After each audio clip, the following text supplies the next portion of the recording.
Philana kaMnikathi eMafakatini ngiphansi kwa-branch yaseMafakatini eholwa umfundisi kaZulu Zondi.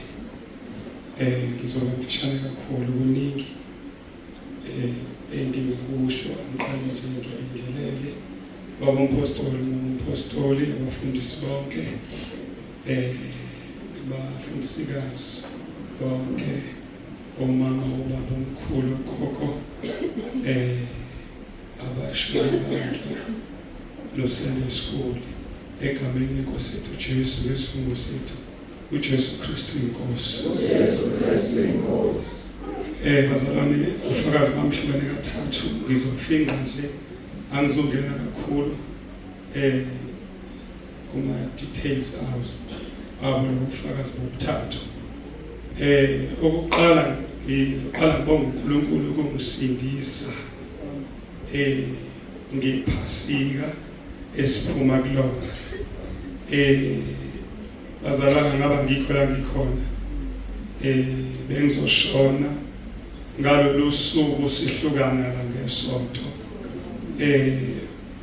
eGaraji ela eSheli ku-N2. Angazi into eyenzeka okuningi usuyongibuza uma ngihlangana nawe khona lemagcekeni ngoba kuningi kakhulu engingakubala okwenzeka ngaleso sikhathi.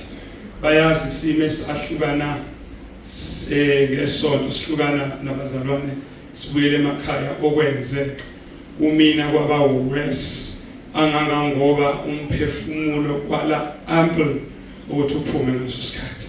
Kodwa ngibonga uJesu ngoRoma 10:9 engakhuleka yena ngaleso sikhathi umphefumulo uphuma ngozwa ukuthi waphuma umphefumulo. Ngathandaza uRoma 10:9 ngawuqeda ngathi mase ngokuqeda kwakhonkethi iphuma lapha enyaweni enzansi. Ngoba ngalesa sikhathi ngase ngihamba ngoba bonke abantu ababekhuluma la endlini encane ngangasabezwa ukuthi bathini.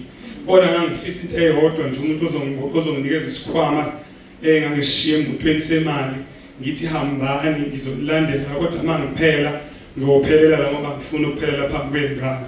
Okwesibili ngithanda ukubonga uNkulunkulu angaba nginankosikazi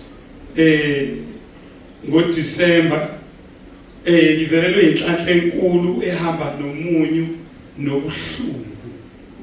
Unkosikazi wami uvele wathola amawele aspecial ngolunye uhlobo ekuthiwa lamawele ajoint asikakaze siwabone la eSouth Africa. Ahlangene ngolunye uhlobo. Mawufuna ukungibuza ungangibuza ngoba ngizoqeda isikhathi. Kodwa ngendlela kwakudidodokotela bonke ukuthi ihlobo lwezingane lolu. Kodwa umkhuleko sasukhuleka lapho okumkhuleko ukuthi sizohlala kanjani nalezi ngane.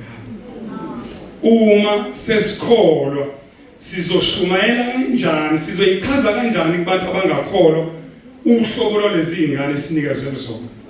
Wasisiza uNkulunkulu. Akumnandi ukuhamba, akuzange kube mnandi ukuhamba kwaso. Kodwa kwafezeka ukuthi uNkulunkulu uma sesikhonza icebo lakhe noma sesihamba endleleni kaNkulunkulu kuzoba nezimpendulo esingezukwazi ukuziphendula ezizobuzwa abantu abangakholwa. Igcina indlela yethu iminyeka singasakwazi ukukhuluma kahle. Okuningi ngokuchazela mangabe usungibuza ngenxa yesikhathi. Okwesithathu sisemkhosini ka-14 days lesiphuma kuona. Umfana ona 9 years wami inkosana asinaye la basele noma wakhe. NgoLwesibili siqale ngomsombuluko ukungena emkhosini. NgoLwesibili uphathwa umkhuhlane ngabona umkhuhlane ukuthi uyahamba nengane. Kwathi ngoLesihlanu kwadinga ukuthi ngiye esibhedlela nengane. Ngaqala kadokotela ngalala njengamanje. Ngicela phuthume esibhedlela. Befika esibhedlela ingane ine-appendix. Hawu, ingane ine-appendix yini le ntangiyazi. Makutholakala ingane inokudla ekudlile kwangena endaweni erongi kwakhukhumala isisu yacishe yaqhuma. Bathi mayiqhumile iyahamba ke ingane. Wahlinzwa ngumgqibelo bazalwane. Into engiyibongayo ngoJesu esimkhonzayo ngibonga ivangeli elingene even nakulezi ingane zethu za Sunday school ukuthi le ngane ithema ifike esibhedlela yawukukhanya yakhuleka uRoma 10 verse 9 imkhuleka wonke akixoxa ihlaya sengihlala phansi lapha ekhaya sibo4 umama nami bese kuba lesingane ezo2 kube nenkinga ekhona ukuthi no Roma 10 verse 9 awuzange from eqaleni masithola ivangeli singena lentabeni wangena kuthina sawuza wangena phansi sawubamba ngicela ukuthathwa banjwa lezi ngane zo2 ena 6 nena 9 mama ubamba lo mkhuleko bawukhuleke laphambi kwethu nguthathe ngelinye ilanga ngithi ngiyawukhuleka ngithi mangiphakathi nendawo ngidenje ivuka ingane ngaleceleni ithi hayi baba akushiwo njani ihluphele into enhlizweni yami ukuthi ngihlule ingane encane no9 years eno6 years